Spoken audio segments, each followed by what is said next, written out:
მოგესალმებით, მივესალმები რადიო კახეთის ხმის და Facebook გოდის მსმენელებს, მე ჟურნალისტი ნატალია ცისკარაშვილი ვარ. გადაცემა ღია ეთერი კვირაში ორჯერ გადის ეთერში და ჩვენ საუბრობთ კახეთის რეგიონში მიმდინარე მოვლენებსა და მნიშვნელოვან საკითხებზე. დღევანდელ გადაცემაში ვისაუბრებთ მშობელთა და ბავშვთა ინტერესების დაცვის ასოციაცია დიას შესახებ, რომლის დირექტორი ქალბატონი დიანა ხაზარაძე დღეს გადაცემაში გვერდება. დიანა, მოგესალმებით, გესმით ჩემი ხმა? დიახ, გამარჯობათ, მოგესალმებით. დიანა, დავიწყოთ ჩვენი გადაცემა და ასეთ შეკითხვას დაგისვავთ პირველს. ორგანიზაციის შესახებ რომ მოვუყვეთ, ესე იგი ჩვენს მსმენელებს და მაყურებლებს, როგორ და რატომ გადაწყვიტეთ ამ ორგანიზაციის შექმნა თავიდან ამაზე ვისაუბროთ, რითი დაიწყეთ და შემდეგ ასე ვთქვათ, სათხართ ახლა. ეს მოკლედ რომ შევაჯამოთ, ასე ვთქვათ, მოკლე რეზიუმესავით რომ გავაკეთოთ და შემდეგ უკვე გავშალოთ სხვა საკითხებიც. კიდევ ერთხელ მოგესალმებით. პირველ რიგში დიდ მადლობას გიხდით მოწვევისთვის და თანამშრომლობისთვის. ჩვენი ორგანიზაციის ისტორია იწყება 2020 წლიდან. მოგეხსენებათ, მე ვარ აუტისტური სპექტრის მქონე ბავშვის მშობელი, დღეს ჩემი შვილი არის 10 წლის და თავდაპირველად ამ პრობლემასთან და მდგომარეობასთან გამკლავებაში გვიწევდა სხვა მუნიციპალიტეტში სიარული სერვისის მისაღებად და 3 წლის განმავლობაში ვიღებდით ამ სერვისს, რაც პირადად ჩემ ჯანმრთელობაზეც იმოქმედა, ვიყავი დედამძღოლი და ასე შემდეგ. მაშინ ბევრი ფიქრის მერე მივიღე გადაწყვეტილება და ჩამოვაყალიბე ორგანიზაცია და ასევე სახელმწიფო სერვისი, რომელიც არის ბავშვთა ადრეული განვითარების სახელმწიფო ქვეპროგრამა.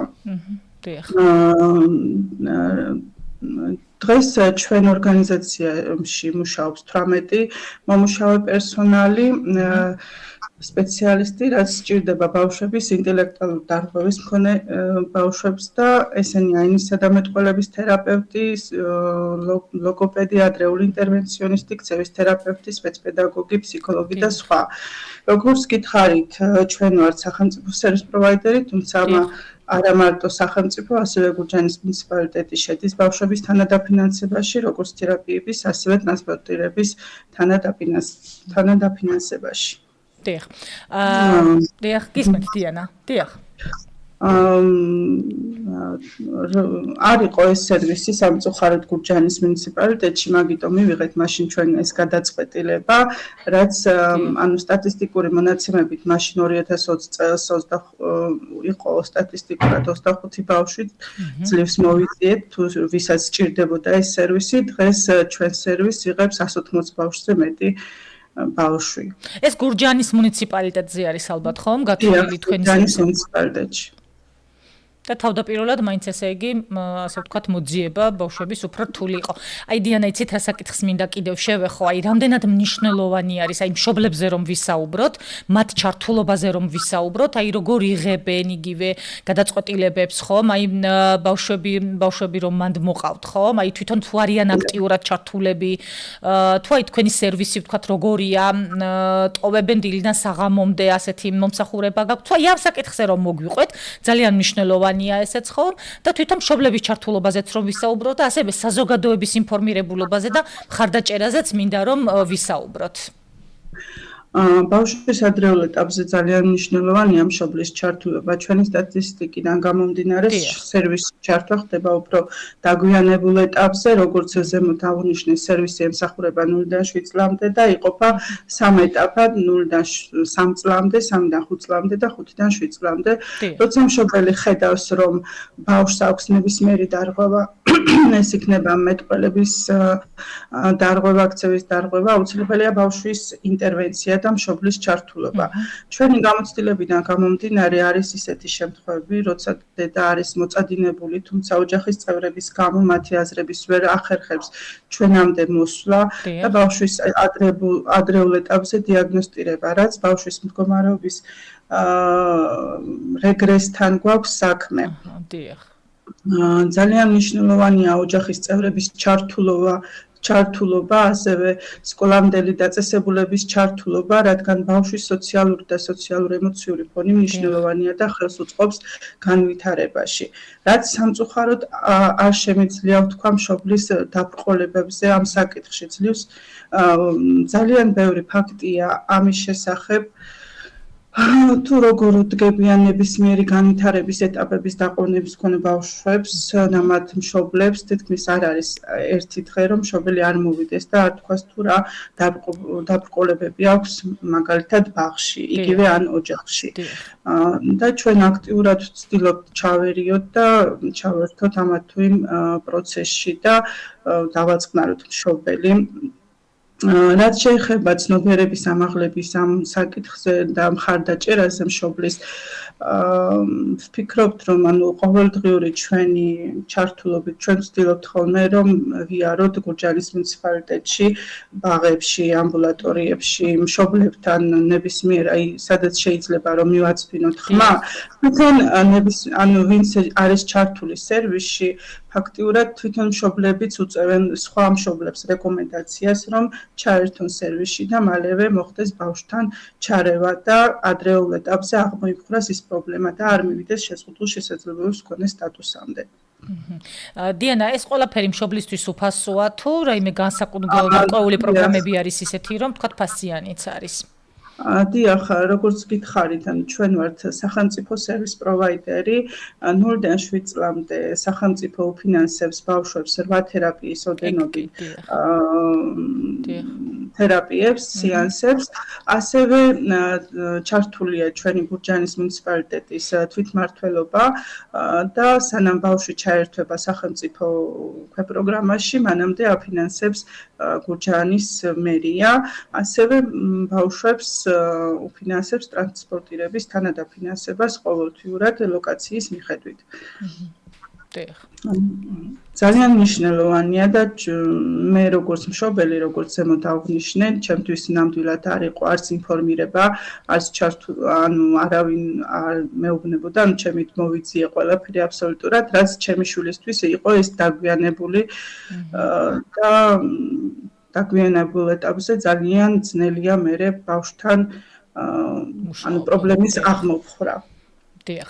აი რომ ვისაუბროთ დიანა, ძალიან საინტერესო არის თვითონ ადრეული ინტერვენცია, თვითონ რას გულისხმობს ხომ ეს ტერმინი და რას ემსახურება ესეც ბარემ რომ გავშალოთ კარგად რომ იყოს გასაგები, ასე ვთქვათ, ჩვენი დაინტერესებული მსმენელისთვის, ვინც დაინტერესებული არის. კი ბატონო, ადრეული ინტერვენცია არის ჩარევა და განვითარება ნებისმიერი დარღვევის მქონე ბავშვებს, იმ უნარების გაუმჯობესება, ეს იქნება ნატიფი მსხვილი მოტორიკა, კოგნიტური, ადაპტური, სოციალური და სოციალურ-ემოციური უნარების გაუმჯობესება ამა თუ იმ ასაკობრივ ზღვარში. ბავშვთა ადრეული განვითარების სახელმწიფო პროგრამამ გვაძლევს საშუალებას 0-დან 7 წლამდე, ასევე ძალიან მნიშვნელოვანია 0-დან 3 წლამდე ადრეული დიაგნოსტიკა და პროგრამაში ჩართვა და მშობლის მხარდაჭერა. სერვისი, რას მოიცავს თვითონ სერვისი, სერვისის ჩართვა და მშობლის მხარდაჭერა, პირველ რიგში ჩვენ მშობლის მხარდაჭერაზე ვმუშაობთ ბავშვის მიდგომაზე და სერვისის მისაღებად როგორც ცენტრში, ასევე ბაღში და ასევე სახლის პირობებში, ბუნებრივ გარემოში უნდა მიიღოს ბავშვმა ეს სერვისი.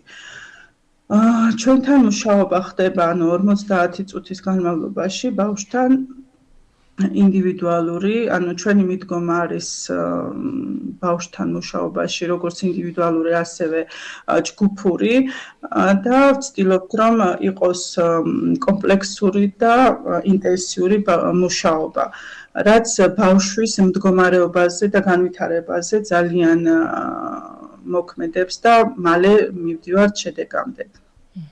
როგორც გითხარით, ბავშვთან მუშაობს სხვადასხვა სპეციალისტი, თუ ესაჭიროება რამდენიმე სპეციალისტი მუშაობს, თუ გვაქვს მეტყველების დარღვევა, ან ქცევის დარღვევა, ამ შემთხვევაში ბავშვთან მუშაობს 2 თერაპევტი ან ადრეული ინტერვენციონისტი არის მარტო ჩართული და ასე შემდეგ.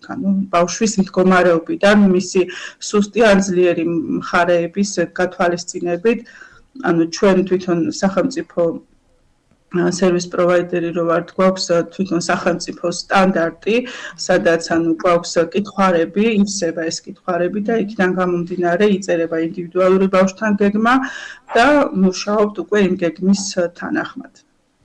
გასაგებია. და ასე ვთქვათ, შეჯამებისკენ რომ წავიდეთ ჩვენი გადაცემის, ვისაუბროთ ცოტა სამომავლო გეგმების შესახებაც და რაიმე სიახლის შემოტანას და დანერგვას ხომ არ გეგმავს თქვენი ორგანიზაცია, ვთქვათ, მომავალი წლიდან უკვე ფაქტობრივად ასე ვთქვათ წლის ბოლოა. ვფიქრობთ კი გეგმებზე, სამომავლო გეგმებზე ჩვენ გვინდა ძალიან რომ რეაბილიტაცია, აბილიტაციის სერვისიც შევქმნათ, პერსონალური ასისტენტის სერვისი და მაგაზე ვმუშაობთ ჩვენ და სამომავლოდ მე ვფიქრობ, რომ მომავალ წელსაც უკვე გვექნება ეს სერვისიც. გასაგებია. ძალიან დიდი მადლობა დიანა, რომ ჩაგვერთეთ გადაცემაში. თქვენ რაიმეს დამატება ხომ არ გნებავთ თუ არა და შეგვიძლია უკვე რომ ფაქტობრივად დავასრულოთ ჩვენი გადაცემა.